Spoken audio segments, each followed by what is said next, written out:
everyone. Hi. In the box. Alright, hello. My name is Roland Byagaba, and I will begin my story by running a poll just to see if we're on the same page. How many of you identify as storytellers? Oh, great, since we are using the word today. Wonderful. It's more than 50%. Okay, number two, and the final question. How many of you who identify as storytellers would gladly do this for the rest of your lives if it was sustainable? Okay, still about the same number. All right, before I get into my story, I'll first make a sales pitch. I've already said my name, Roland Byagaba. I run a platform called Muwado.com. I thought it would be up, but that's muwado.com. And I'm inviting all of you to go and check it out, join the platform, you can create an account. If you're a storyteller, because there are very many of you, please share your stories of this platform, read other stories, and then give the stories that you enjoy. Give the storytellers, the people who told these stories, send them some money. The platform allows you to do that. If you really like the stories, then make it a monthly thing. Every month, send them some money so that they can make a career out of this storytelling and make it sustainable. And then if you run a business, I invite you to advertise with us. We have a very sophisticated ad system. You can target the audience that you want. You can target the country that you want. And that money will go back into the creatives or the storytellers on the platform. That's a platform. That's what it looks like. All right, now that I have done the kalango, I will tell you my story. My name is Roland. Once upon a time in 2013, I was there in my little office on Nkuruma Road, 400 by 400 meters. There were 6 in there, very squeezed, no air conditioning. And I've always loved storytelling. From a very young age, I used to be buried in books. My sister is here, she can confess. But it had been a while. You know, you grow up, you have to choose a career. I chose computers, and I had not been telling as many stories as I wished I could. But Facebook had come, Twitter was around, all these other platforms were here, and they were making the internet exciting. And for storytellers like me, they presented a new opportunity to easily distribute our stories, because I just come from a failed magazine, print magazine, because of the economics of running one. They're not very good. So the internet presented this space where we could just push the stories and they would move without having to rely on printing and incurring all the costs. But something was just not sitting right with me. Sure, my stories were going viral. There were other African storytellers who were utilizing the platform, telling very original stories, very creative stories. But we're just scrapping. Like, yes, some company may give you money to go and push a message for them, but it wasn't really money that you could say, it's going to do something in my life, it's going to change my life. So it's just didn't feel right, because on the other side, the people who own the platforms were climbing up the lists of top richest people in the world. What about us? They didn't seem to really care about pushing some of this money to us. So that was another time when they started telling us, if you are not paying for the product, you are the product. I don't know if I said it right, but something along those lines. If the product is free, you're probably the product, as it goes with social media, because they're selling your attention to advertisers.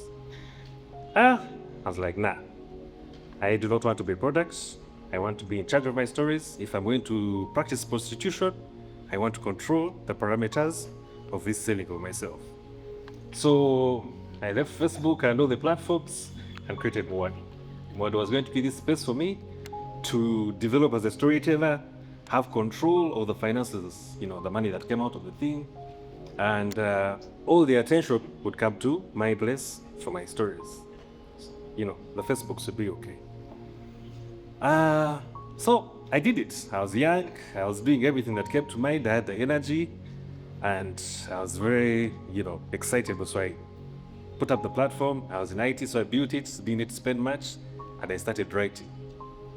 But then quickly I realized that if I wanted to go very far, then I would need more people. I couldn't do it on my own. There's only so much you can do as one person. So I invited other friends who were also storytellers, and I said, you guys, stop giving Facebook your things. You come and we create our thing and we empower ourselves. In the meantime, I will be paying you from my pocket as we figure the thing out. So they came on board and we became a collective, and we're going to conquer the world. Sadly, I encountered the problem that I had met with advertisers, which is where most of media businesses get their money from, are very, very, very risk-averse people. They don't like new things, so they will always send their money to the TVs and the newspapers. So magazines, like the first magazine we started, are not getting the prizes money. And now Mio came with, digital, we have websites. They're like, what are you guys on about? We are speaking a language we need to understand. But the same breath, you are now advertising on Facebook and the others, where we're running away from. We don't seem to trust or have a lot of faith in our own things, which is a very big problem. So my small monies, which I was using to pay out, were running out, and there was not enough money coming in. So I told my friends, you know what, the dream, we're ambitious, but I don't think the market is ready for what we're trying to do here. So I'm just going to open this up. I can't pay you guys anymore. Let's just tell some stories, build community, improve ourselves. We shall find the money in other places. So we can get some real jobs. Yeah. So he opened it up, anyone who wanted would join and start telling a story. Come and join the community. But, people have to pay bills. People have responsibilities. So some people started falling off the platform. There's a one Lisa from Kenya who I remember falling off, and I reached out to her and I said, Lisa, what's happening? You had established a rhythm. It was like, hey, I have bills to pay. And right now your thing just feels like all the other things that you're trying to run away from. That one hurt because, I was very passionately preaching this message of change. So anyway, people fell off. That the storytellers who don't really care about the money, they will tell the story irrespective, stayed, we built the community. I went and got a real job, several real jobs, did some side quests.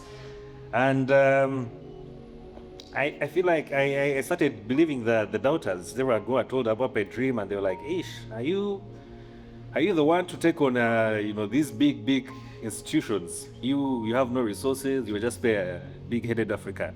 So I started believing these people, and I started doubting myself, and I was like, you know what, let me go and do a real job. So I went and did that for a bit, but the platform stayed there. I was like, you know what, let's just keep it there. Our stories are safe there. It's okay. In 2019, after being jaded with the real jobs and not really finding fulfillment there, I did a cross-Africa caravan up to Egypt, where we were collaborating with creatives in these countries. And it left me with the realization that this problem that I was feeling was being felt across borders. It wasn't just me. So I came back, rejuvenated, like we're going to revive this thing. I had a new business model, thanks to some engagements with friends in the sector. Things had changed as well. The technology had moved forward. So it was my could do. So we were launched. There was a party, very nice party. And then I started writing proposals, formed a company around the platform, and, went in there real hard. And then COVID happened. No one was giving out money. So I was there depressed. I got another real job. Because bills have to be paid. And kept on wondering, is it being possible? Why am I even bothering? I could just go and do other things and not have to worry about this. But the thing grabs you, and what do? You have to answer it. So in 2022, I finally got the big break that I had been looking for. UNDP funded, gave us a grant, and 50 other organizations in the creative space that were trying to use the internet and the digital space to kind of push the creative industry. This is important because previously the people had been reaching out to for funding, for investment, were not very comfortable with the creative media space. It's a very underlooked area, and it's a problem that at least now we see some effort in solving that. So UNDP set out to specifically fund creative industries, and I want to highlight that because it is important. When we are in other spaces with fintechs, agribusinesses, all these buzz industries, we kind of just disappear. And at the end of the day, we have to tell their stories. So thankfully UNDP saw that gap and filled it. And with that money, we're able to upgrade the platform because I had reached the end of my IT skills, so I needed to bring on the more skilled people. We built the features. I left my real job. I was excited. I was like, this is it. We are getting there. But it's a very technical product, so there were some technical challenges, things where some features were not working as expected, a lot of frustration in there. Again, advertisers are still not believing in us like that, but at least we could see the movement. We had, this is not how it used to look. This is our new look. So we did a complete rebrand, and we came out with fresh energy. Only to realize that the features that we implemented were two. One, gifting. I began with that, my opening sales pitch. You can gift the storytellers whose stories you enjoy. And then if you really like them, you can make it a monthly arrangement. So the problem there was that there was no culture of giving to storytellers, okay? Musicians will come on the stage and get some money, people will come and put some money in their pockets, so comedians. But no one is putting money in the pockets of writers. You read your stories on Facebook and they will just like and move on with their lives. So that culture was not there. We had to build it. And then, of course, with our challenges with the technical part of advertising, it wasn't really ready as wanted. Luckily enough, we got another big break. African Culture Fund gave us another grant. And with that, we're able to complete our advertising system to a place where it can work. But also, we're able to put in place a resource for storytelling, because a lot of the guys that we work with on the platform are just telling ghost stories because they have something they need to put out. They have not gone to school for this. So this resource is now available, and anyone can come and access on the platform, which was very important for us. Now that we are here, we have been able to send out our first ad revenue share notifications to the storytellers on the platform. Very little money at this moment, but it's the beginning of what could be a really bright future. Lisa, the Kenyan girl, saw the notification because her stories are still there, and she was like, Roland, I can see what you'll be talking about. I'm going to resume contributing because this feels like what you made me believe in. So that's the wait for us. This is where we are. It's a very pivotal point, and I am now in a sales mode, selling advertisements so that storytellers can get. So that's my call to you from this story that I have told you.